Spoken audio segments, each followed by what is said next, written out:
लीजिए सुनिए मुंशी प्रेमचंद की लिखी कहानी त्रिशूल, मेरी यानी समीर गोस्वामी की आवाज में। अंधेरी रात है, मूसलाधार पानी बरस रहा है। खिड़कियों पर पानी के थप्पड़ लग रहे हैं।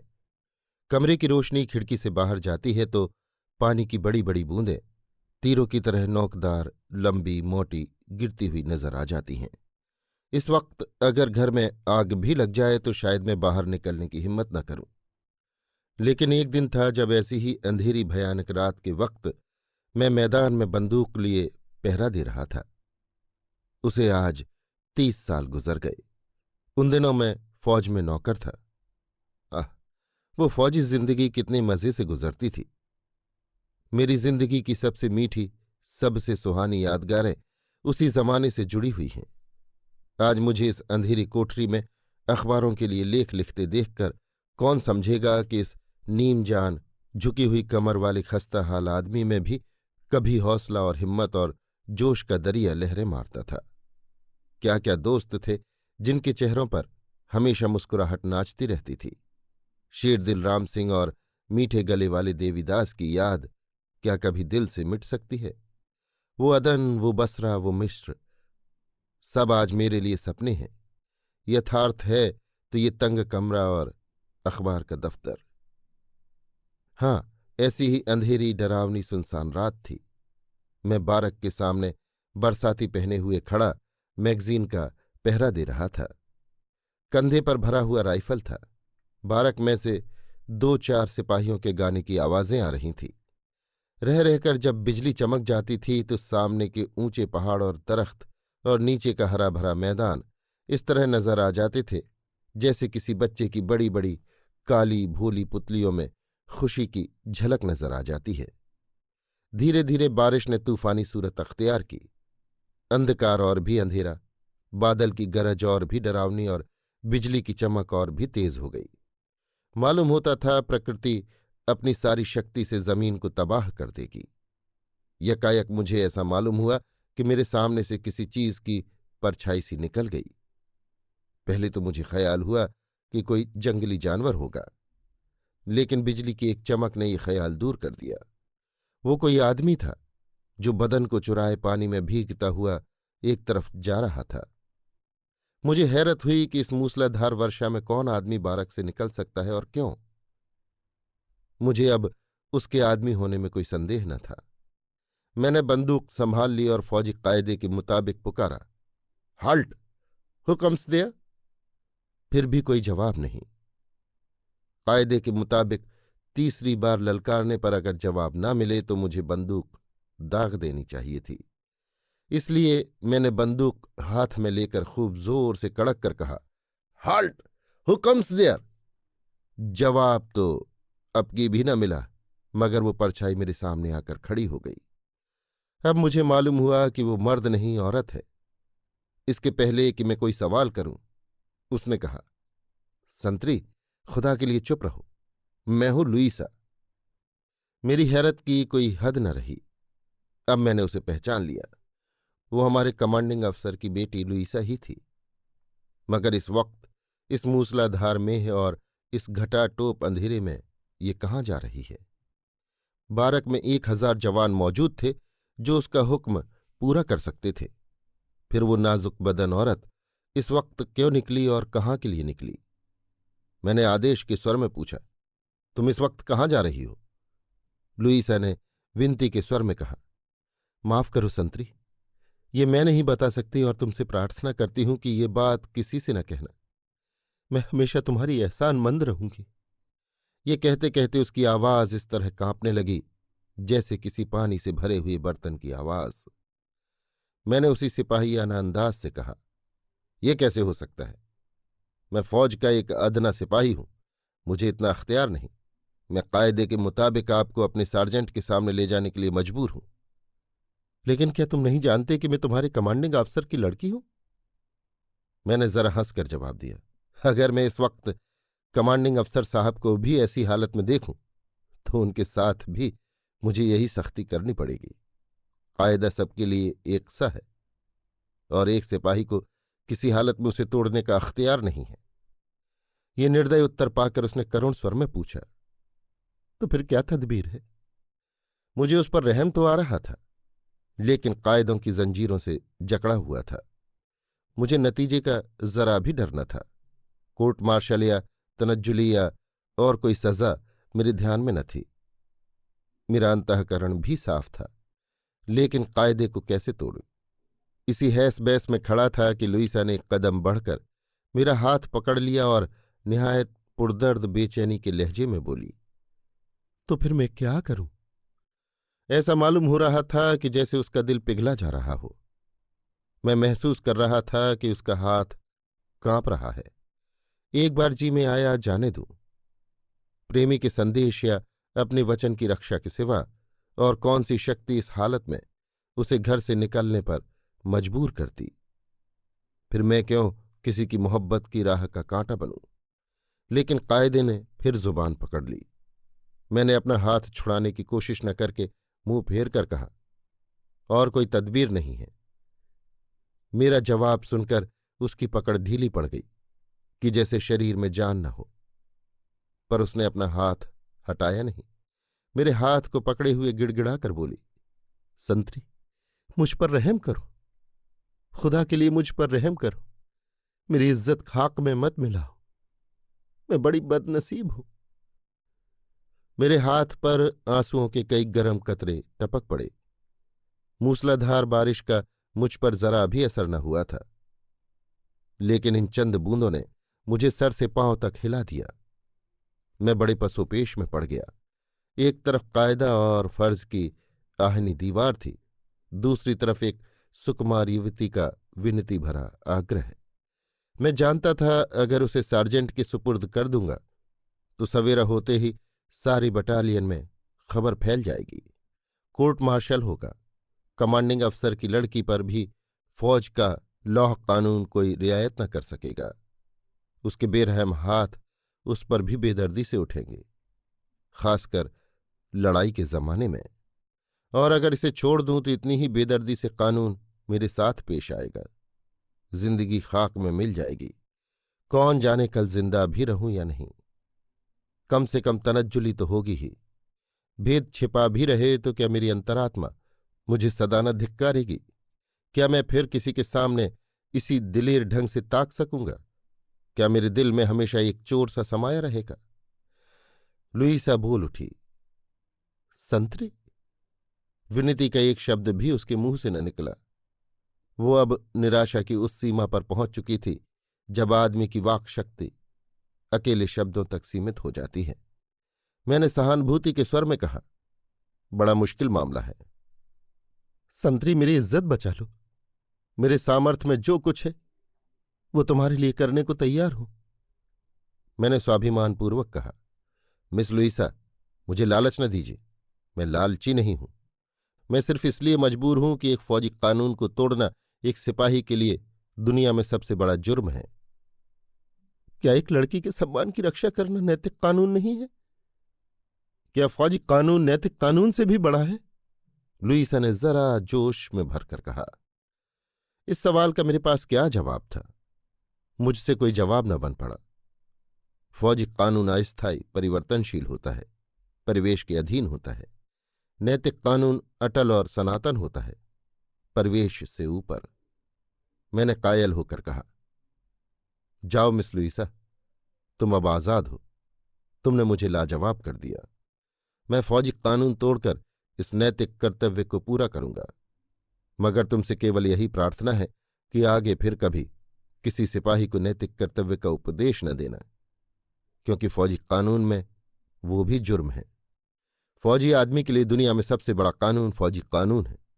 फौज किसी नैतिक, आत्मिक या ईश्वरीय कानून की परवाह नहीं करती।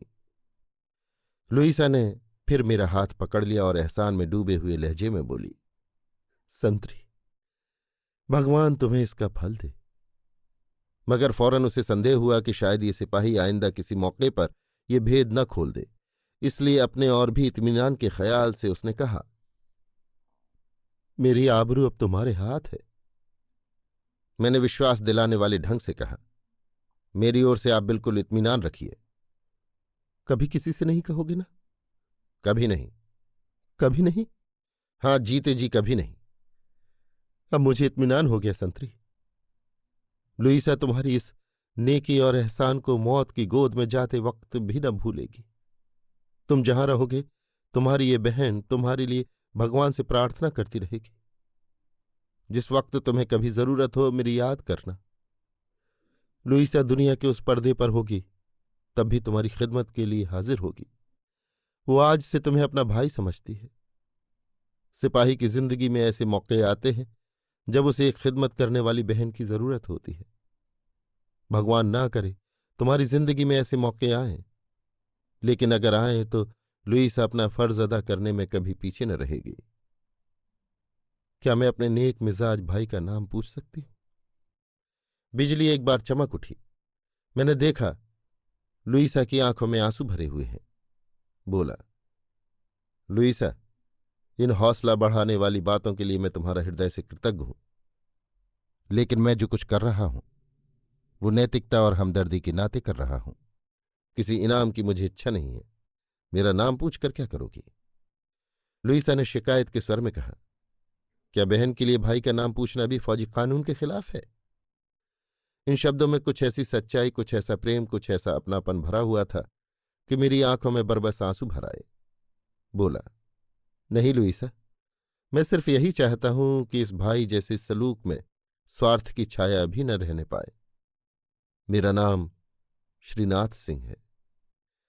लुईसा ने कृतज्ञता व्यक्त करने के तौर पर मेरा हाथ धीरे से दबाया और थैंक्स कहकर चली गई। अंधेरे के कारण बिल्कुल नजर न आया कि वो कहाँ गई, और न पूछना ही उचित था।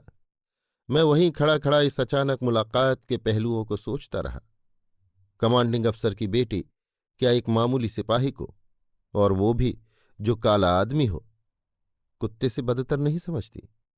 मगर वही औरत आज मेरे साथ भाई का रिश्ता कायम करके फूली नहीं समाती थी। इसके बाद कई साल बीत गए। दुनिया में कितनी ही क्रांतियां हो गईं। रूस की जार शाही मिट गई। जर्मनी का कैसर दुनिया के स्टेज से हमेशा के लिए विदा हो गया। प्रजातंत्र की एक शताब्दी में जितनी उन्नति न हुई थी, उतनी इन थोड़े से सालों में हो गई। मेरे जीवन में भी कितने ही परिवर्तन हुए। एक टांग युद्ध के देवता की भेंट हो गई। मामूली सिपाही से लेफ्टिनेंट हो गया।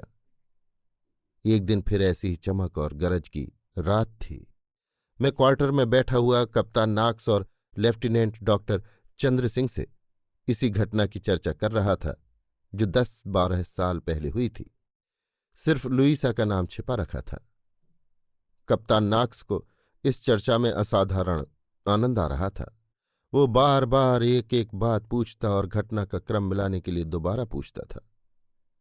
जब मैंने आखिर में कहा कि उस दिन भी ऐसी ही अंधेरी रात थी, ऐसी मूसलाधार बारिश हो रही थी और यही वक्त था, तो नाक्स अपनी जगह से उठकर खड़ा हो गया और बहुत उद्विग्न होकर बोला, क्या उस औरत का नाम लुईसा तो नहीं था?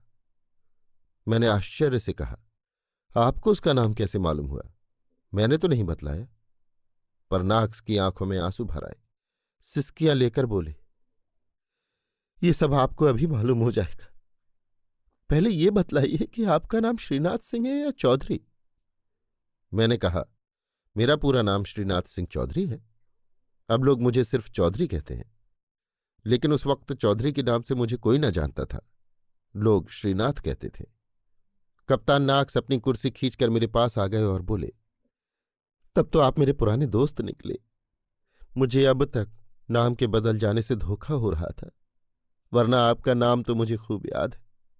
हाँ, ऐसा याद है कि शायद मरते दम तक भी न भूलूं, क्योंकि ये उसकी आखिरी वसीयत है। ये कहते कहते नाक्स खामोश हो गए और आंखें बंद करके सर मेज पर रख लिया। मेरा आश्चर्य हर क्षण बढ़ता जा रहा था और लेफ्टिनेंट डॉक्टर चंद्र सिंह भी सवाल भरी नजरों से एक बार मेरी तरफ और दूसरी बार कप्तान नाक्स के चेहरे की तरफ देख रहे थे। 2 मिनट तक खामोश रहने के बाद कप्तान नाक्स ने सर उठाया और एक लंबी सांस लेकर बोले, क्यों लेफ्टिनेंट चौधरी, तुम्हें याद है एक बार एक अंग्रेज सिपाही ने तुम्हें बुरी गाली दी थी? मैंने कहा, हाँ खूब याद है। वो कारपोरल था। मैंने उसकी शिकायत कर दी थी और उसका कोर्ट मार्शल हुआ था। वो कारपोरल के पद से गिराकर मामूली सिपाही बना दिया गया था। हाँ, उसका नाम भी याद आ गया, क्रिप या क्रूप। कप्तान नाक्स ने बात काटते हुए कहा। किरपिन। उसकी और मेरी सूरत में आपको कुछ मेल दिखाई पड़ता है? मैं ही वो किरपिन हूं। मेरा नाम सी नाक्स है, किरपिन नाक्स।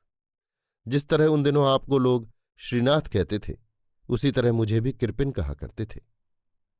अब जो मैंने गौर से नाक्स की तरफ देखा तो पहचान गया। बेशक वो किरपिन ही था। मैं आश्चर्य से उसकी ओर ताकने लगा। लुईसा से उसका क्या संबंध हो सकता है, ये मेरी समझ में उस वक्त भी ना आया। कप्तान नाक्स बोले, आज मुझे सारी कहानी कहनी पड़ेगी। लेफ्टिनेंट चौधरी, तुम्हारी वजह से मैं कारपोरल से मामूली सिपाही बनाया गया और जिल्लत भी कुछ कम न हुई तो मेरे दिल में ईर्ष्या और प्रतिशोध की लपटें सी उठने लगी। मैं हमेशा इसी फिक्र में रहता था कि किस तरह तुम्हें जलील करूं, किस तरह अपनी जिल्लत का बदला लूं। मैं तुम्हारी एक एक हरकत को, एक एक बात को ऐब ढूंढने वाली नजरों से देखा करता था। इन 10-12 सालों में तुम्हारी सूरत बहुत कुछ बदल गई है और मेरी निगाहों में भी कुछ फर्क आ गया है, जिसके कारण मैं तुम्हें पहचान न सका। लेकिन उस वक्त तुम्हारी सूरत हमेशा आंखों के सामने रहती थी। उस वक्त मेरी जिंदगी की सबसे बड़ी तमन्ना यही थी कि किसी तरह तुम्हें भी नीचे गिराऊं। अगर मुझे मौका मिलता तो शायद मैं तुम्हारी जान लेने से भी बाज न आता। कप्तान नाक्स फिर खामोश हो गए। मैं और डॉक्टर चंद्र सिंह टकटकी लगाए कप्तान नाक्स की तरफ देख रहे थे। नाक्स ने फिर अपनी दास्तान शुरू की।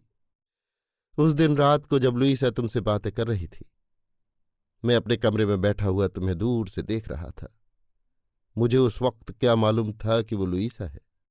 मैं सिर्फ ये देख रहा था कि तुम पहरा देते वक्त किसी औरत का हाथ पकड़े उससे बातें कर रहे हो।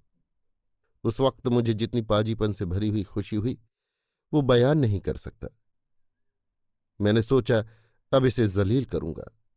बहुत दिनों के बाद पच्चू फंसे, अब किसी तरह न छोड़ूंगा। ये फैसला करके मैं कमरे से निकला और पानी में भीगता हुआ तुम्हारी तरफ चला। लेकिन जब तक मैं तुम्हारे पास पहुंचूं, लुईसा चली गई थी। मजबूर होकर मैं अपने कमरे में लौट आया। लेकिन फिर भी मैं निराश न था। मैं जानता था कि तुम झूठ न बोलोगे और जब मैं कमांडिंग अफसर से तुम्हारी शिकायत करूंगा तो तुम अपना कसूर मान लोगे। मेरे दिल की आग बुझाने के लिए इतना इत्मीनान काफी था। मेरी आरजू पूरी होने में अब कोई संदेह न था। मैंने मुस्कुराकर कहा, लेकिन आपने मेरी शिकायत तो नहीं की? क्या बात को रहम आ गया? नाक्स ने जवाब दिया, नहीं जी, रहम किस मरदूत को आता था। शिकायत न करने का दूसरा ही कारण था।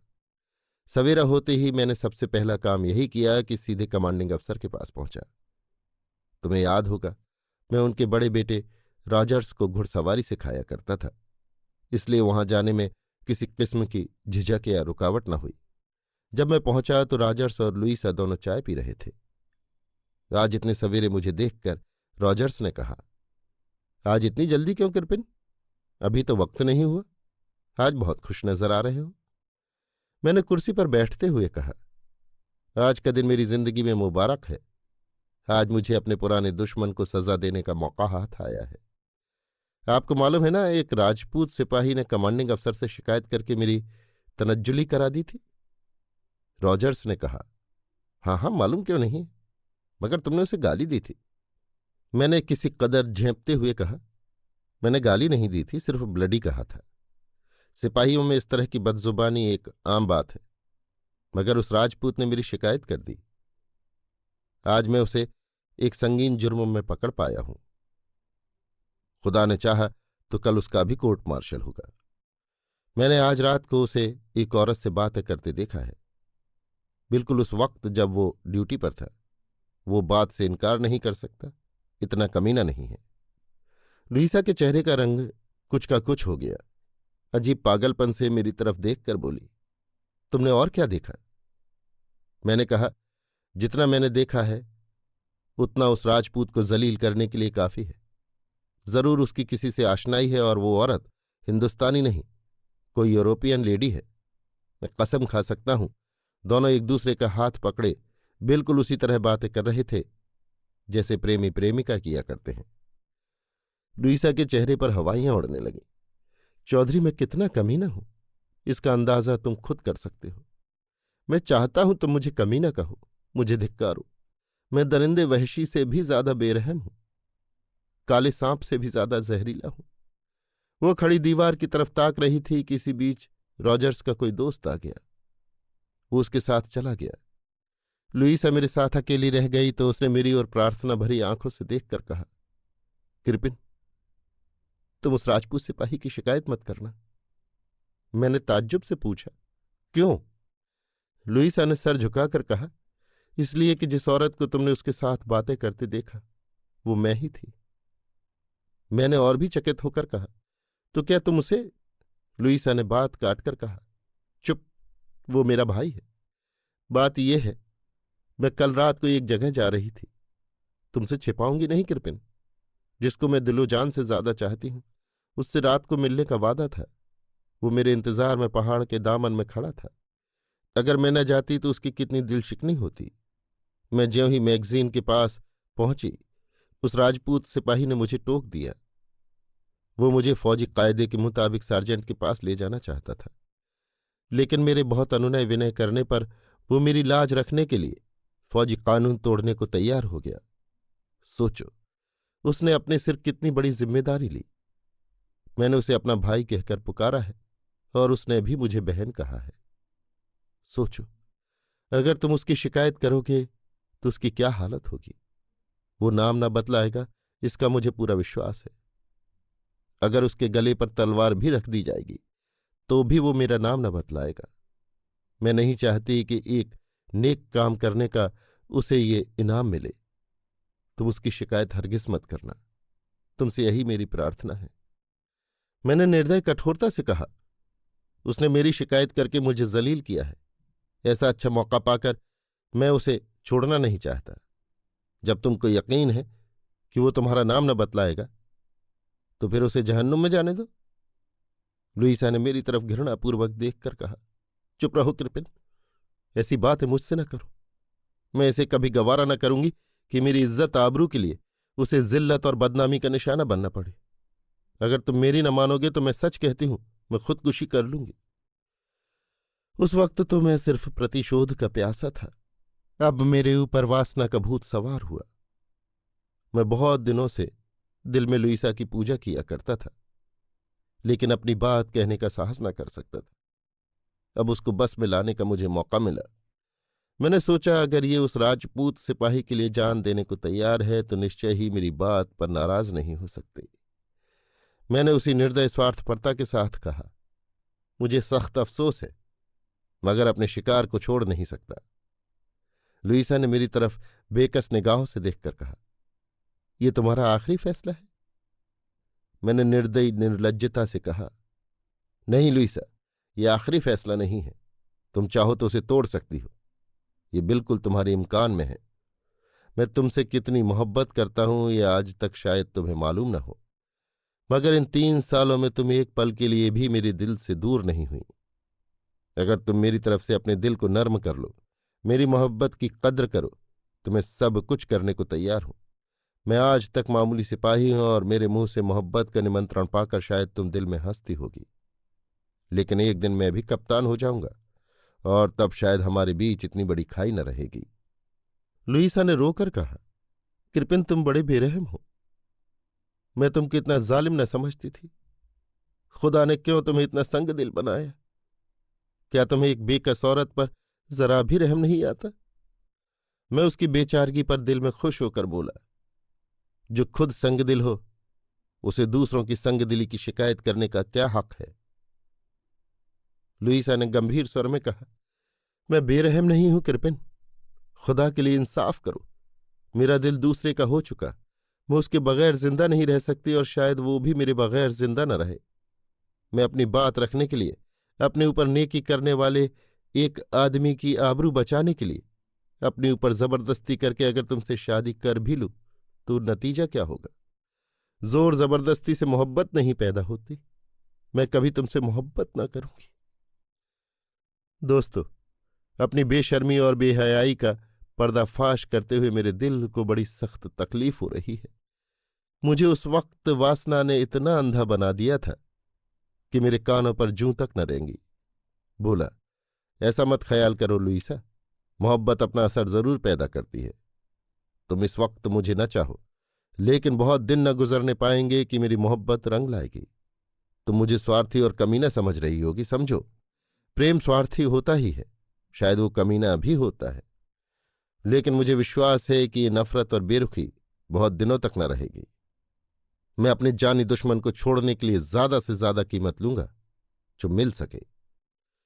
लुईसा 15 मिनट तक भीषण मानसिक यातना की हालत में खड़ी रही। जब उसकी याद आती है तो जी चाहता है गले में छुरी मार लूं। आखिर उसने आंसू भरी निगाहों से मेरी तरफ देखकर कहा, अच्छी बात है कृपिन, अगर तुम्हारी यही इच्छा है तो यही सही। तुम जो कीमत चाहते हो वो मैं देने का वादा करती हूं, मगर खुदा के लिए इस वक्त जाओ। मुझे खूब जी भर कर रो लेने दो। ये कहते कहते कप्तान नाक्स फूट फूट कर रोने लगे। मैंने कहा, अगर आपको ये दर्द भरी दास्तान कहने में दुख हो रहा है तो जाने दीजिए। कप्तान नाक्स ने गला साफ करके कहा, नहीं भाइयों, वो किस्सा तो पूरा करना ही पड़ेगा। उसके बाद 1 महीने तक मैं रोजाना लुईसा के पास जाता और उसके दिल से अपने प्रतिद्वंदी के ख्याल को मिटाने की कोशिश करता। वो मुझे देखते ही कमरे से बाहर निकल आती, खुश होकर बातें करती, यहां तक कि मैं समझने लगा कि उसे मुझसे प्यार हो गया है। इसी बीच यूरोपियन लड़ाई छिड़ गई। हम और तुम दोनों लड़ाई पर चले गए।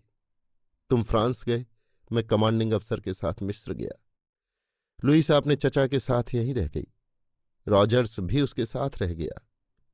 3 साल तक मैं लाम पर रहा। लुईसा के पास से बराबर खत आते रहे। मैं तरक्की पाकर लेफ्टिनेंट हो गया और कमांडिंग अफसर कुछ दिन और जिंदा रहते तो जरूर कप्तान हो जाता। मगर मेरी बदनसीबी से वो एक लड़ाई में मारे गए। आप लोगों को उस लड़ाई का हाल मालूम ही है। उनके मरने के 1 महीने बाद मैं छुट्टी लेकर घर लौटा। लुईसा अब भी अपने चचा के साथ ही थी, मगर अफसोस, अब न वो हुस्न था न वो जिंदा दिली, घुलकर कांटा हो गई थी।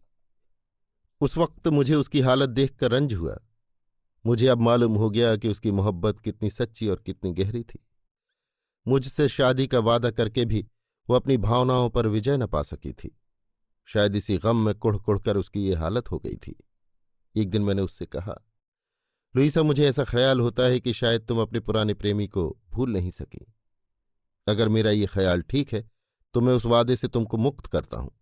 तुम शौक से उसके साथ शादी कर लो। मेरे लिए यही इत्मीनान काफी होगा कि मैं दिन रहते घर आ गया। मेरी तरफ से अगर कोई मलाल हो तो उसे निकाल डालो। लुईसा की बड़ी बड़ी आंखों से आंसू की बूंदें टपकने लगी। बोली, वो अब इस दुनिया में नहीं है कृपिन। आज 6 महीने हुए वो फ्रांस में मारे गए। मैं ही उनकी मौत का कारण हुई, यही गम है। फौज से उनका कोई संबंध न था। अगर वो मेरी ओर से निराश न हो जाते तो कभी फौज में भर्ती न होते। मरने ही के लिए वो फौज में गए, मगर तुम आ गए। मैं बहुत जल्दी अच्छी हो जाऊंगी। अब मुझ में तुम्हारी बीवी बनने की काबिलियत ज्यादा हो गई। तुम्हारे पहलू में अब कोई कांटा नहीं रहा और न मेरे दिल में कोई गम। इन शब्दों में व्यंग भरा हुआ था, जिसका आशय ये था कि मैंने लुईसा की प्रेमी की जान ली। इसकी सच्चाई से कौन इनकार कर सकता है। इसके प्रायश्चित की अगर कोई सूरत थी तो यही कि लुईसा की इतनी खातिरदारी, इतनी दिलजोई करूं, उस पर इस तरह न्यौछावर हो जाऊं कि उसके दिल से दुख निकल जाए। इसके 1 महीने बाद शादी का दिन तय हो गया। हमारी शादी भी हो गई। हम दोनों घर आए। दोस्तों की दावत हुई। शराब के दौर चले। मैं अपनी खुशनसीबी पर फूला नहीं समाता था, और मैं ही क्यों, मेरे इष्ट मित्र सब मेरी खुशकिस्मती पर मुझे बधाई दे रहे थे। मगर क्या मालूम था कि तकदीर मुझे यों सब्ज़बाग दिखा रही है। क्या मालूम था कि ये वो रास्ता है जिसके पीछे जालिम शिकारी का जाल बिछा हुआ है। मैं तो दोस्तों की खातिर तवाजो में लगा हुआ था। उधर लुईसा अंदर कमरे में लेटी इस दुनिया से रुखसत होने का सामान कर रही थी। मैं एक दोस्त को बधाई का धन्यवाद दे रहा था कि रॉजर्स ने आकर कहा, कृपिन चलो, तुम्हें लुईसा बुला रही है, जल्द, उसकी न जाने क्या हालत हो रही है। मेरे पैरों तले से जमीन खिसक गई। दौड़ा हुआ लुईसा के कमरे में आया। कप्तान नाक्स की आंखों से फिर आंसू बहने लगे। आवाज फिर भारी हो गई। जरा दम लेकर उन्होंने कहा, अंदर जाकर देखा तो लुईसा कोच पर लेटी हुई थी। उसका शरीर ऐंठ रहा था। चेहरे पर भी उसी ऐंठन के लक्षण दिखाई दे रहे थे। मुझे देखकर बोली, कृपिन मेरे पास आ जाओ। मैंने शादी करके अपना वचन पूरा कर दिया। इससे ज्यादा मैं तुम्हें कुछ और न दे सकती थी, क्योंकि मैं अपनी मोहब्बत पहले ही दूसरी की भेंट कर चुकी हूं। मुझे माफ करना। मैंने जहर खा लिया है और बस कुछ घड़ियों की मेहमान हूं। मेरी आंखों के सामने अंधेरा छा गया। दिल पर एक नश्तर सा लगा। घुटने टेक कर उसके पास बैठ गया। रोता हुआ बोला, लुईसा, ये तुमने क्या किया? हाय, क्या तुम मुझे दगा देकर इतनी जल्दी चली जाओगी? क्या अब कोई तदबीर नहीं है? फौरन दौड़कर एक डॉक्टर के मकान पर गया, मगर जब तक उसे साथ लेकर आऊं, मेरी वफा की देवी सच्ची लुईसा हमेशा के लिए मुझसे जुदा हो गई थी। सिर्फ उसके सिरहाने एक छोटा सा पुर्जा पड़ा हुआ था, जिस पर उसने लिखा था, अगर तुम्हें मेरा भाई श्रीनाथ नजर आए तो उससे कह देना। लुईसा मरते वक्त भी उसका एहसान नहीं भूली। ये कहकर नाक्स ने अपनी बास्केट की जेब से एक मखमली डिबिया निकाली और उसमें से कागज का एक पुर्जा निकालकर दिखाते हुए कहा, चौधरी, यही मेरे उस अस्थायी सौभाग्य की स्मृति है जिसे आज तक मैंने जान से ज्यादा संभाल कर रखा है। आज तुमसे परिचय हो गया। मैंने समझा था और दोस्तों की तरह तुम भी लड़ाई में खत्म हो गए होगे, मगर शुक्र है कि तुम जीते जागते मौजूद हो। ये अमानत तुम्हारे सुपुर्द करता हूं। अब अगर तुम्हारे जी में आए तो मुझे गोली मार दो, क्योंकि उस स्वर्गिक जीव का हत्यारा मैं हूं। ये कहते कहते कप्तान नाक्स फैलकर कुर्सी पर लेट गए। हम दोनों ही की आंखों से आंसू जारी थे, मगर जल्द ही हमें अपने तत्कालिक कर्तव्य की याद आ गई। नाक्स को सांत्वना देने के लिए मैं कुर्सी से उठकर उनके पास गया, मगर उनका हाथ पकड़ते ही मेरे शरीर में कपकपी सी आ गई। हाथ ठंडा था, ऐसा ठंडा जैसा आखिरी घड़ियों में होता है। मैंने घबराकर उनके चेहरे की तरफ देखा और डॉक्टर चंद्र को पुकारा। डॉक्टर साहब ने आकर फौरन उनकी छाती पर हाथ रखा और दर्द भरे लहजे में बोले। दिल की धड़कन बंद हो गई। उसी वक्त बिजली कड़कड़ा उठी, कड़ कड़ कड़। अभी आप सुन रहे थे मुंशी प्रेमचंद की लिखी कहानी त्रिशूल, मेरी यानी समीर गोस्वामी की आवाज में।